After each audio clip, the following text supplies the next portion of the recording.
Assalamualaikum, semangat pagi. Belajar PPKN yuk, anak soleh dan soleha.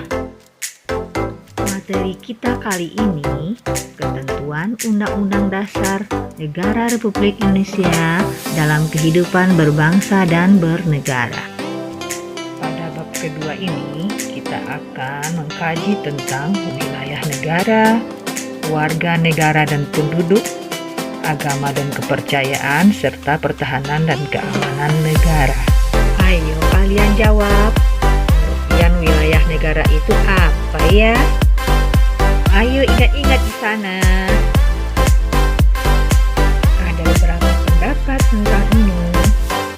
Menurut Iwaya, suatu ruang di mana orang yang menjadi warga negara atau penduduk negara bersangkutan hidup serta menjalankan segala aktivitasnya. Dan menurut Rebecca adalah atribut yang nyata dari kenegaraan dan dalam wilayah geografis tertentu. Suatu negara menikmati dan melaksanakan kedaulatannya. Dan menurut Ensiklopedia Umum adalah bagian muka bumi, daerah tempat tinggal, tempat hidup, dan sumber kehidupan warga negara yang meliputi daratan, lautan, dan ruang udara. Dalam Peraturan Pemerintah Nomor 47 Tahun 1997 dinyatakan, wilayah nasional adalah seluruh wilayah NKRI yang meliputi daratan, lautan, dan udara. Juga dijelaskan oleh Pasal 1 Ayat 1 Undang-Undang Nomor 43 Tahun 2008, wilayah negara sebagai salah satu unsur negara yang merupakan suatu kesatuan wilayah daratan, perairan, pedalaman perairan kepulauan, dan laut teritorial beserta dasar laut dan tanah di bawahnya, serta ruang udara atasnya termasuk sumber kekayaan yang terkandung di dalamnya. Nah, apa saja ruang lingkup negara kita itu? Ingin sekali kita diskusi ya nak? Mari kita kaji. Ada 4. Yang pertama, wilayah daratan termasuk tanah di dalamnya, bagian darat yang merupakan tempat permukaan atau kediaman warga negara.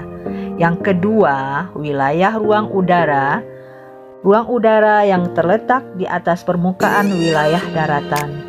Yang ketiga, wilayah dasar laut dan tanah di bawahnya yang terletak di bawah wilayah perairan, yaitu negara memiliki kedaulatan terhadap dasar laut dan tanah di bawahnya. Yang keempat, wilayah perairan dinyatakan oleh Pasal 1 Ayat 4 Undang-Undang Nomor 6 Tahun 1996. Ada 3 bagian: perairan pedalaman, perairan kepulauan, dan laut teritorial. Mengenai wilayah perairan, ada 2 pandangan dalam sejarah hukum laut internasional. Menurut res nullis, laut tidak ada yang memiliki, sedangkan menurut res communis, laut milik bersama rakyat di dunia.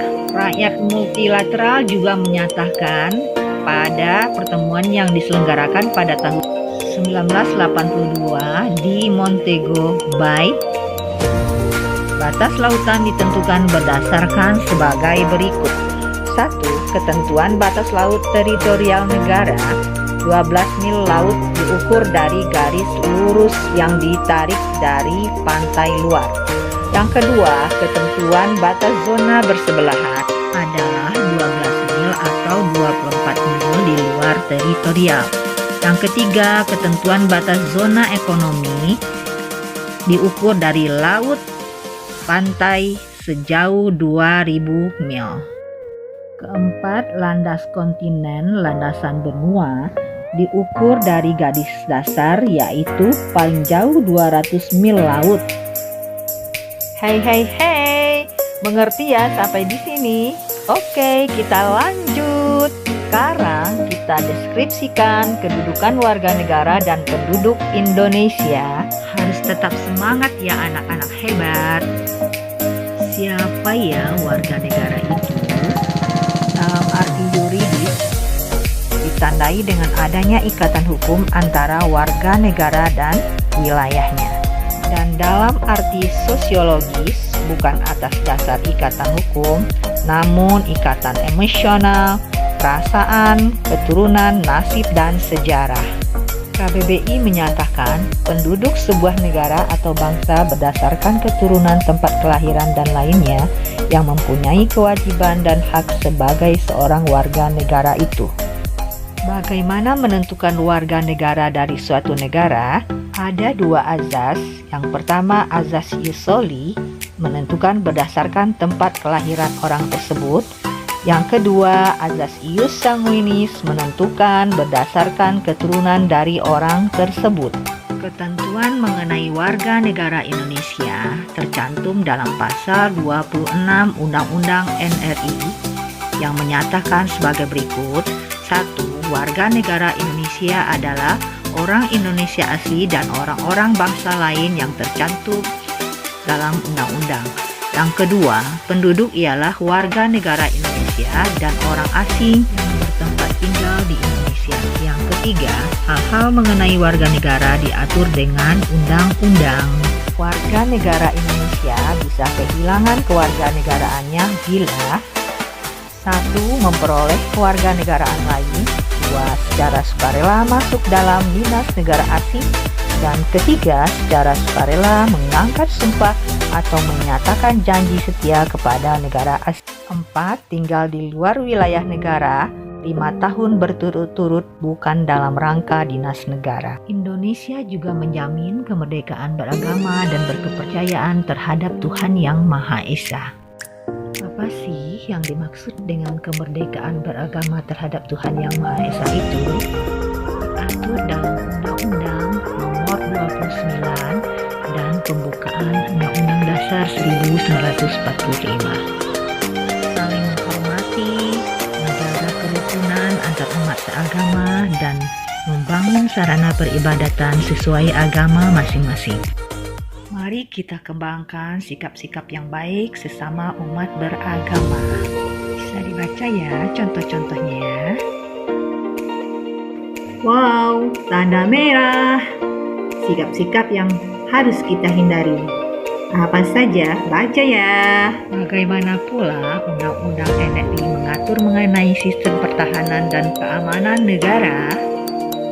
Hakikat pertahanan negara adalah segala upaya pertahanan bersifat semesta yang penyelenggaraannya atas dasar kesadaran hak dan kewajiban warga negara. Bercirikan kerakyatan, kesemestaan, dan kewilayahan. Prinsip penyelenggaraan bela negara, kemerdekaan, perlindungan terhadap seluruh tumpah darah Indonesia, hak dan kewajiban ikut serta dalam pembelaan negara, dan usaha pertahanan dan keamanan negara dilaksanakan oleh TNI dan polisi. Tentang kewajiban bela negara diatur dalam pasal 30 ayat 1 Undang-Undang NRI. Ini loh kewajiban dasar kita sebagai warga negara. Bagaimana dengan kewenangan pemerintah? Ada 5. Ini dia. 1, 2, 3, 4, 5. Selesai. Anak-anak hebatku, kita berterima kasih dulu yuk kepada Yusing dan Pautun yang sudah kreatif sekali membuat media pembelajaran yang sangat bagus itu. Bentar dulu. Tugasnya mana ya? Boleh, lihat dong di GCR. Yuk. Demikianlah anak-anakku, materi kita di bab 2 ini telah selesai. Terima kasih SMK Al-Ikhlas hebat. Wassalamualaikum warahmatullahi wabarakatuh.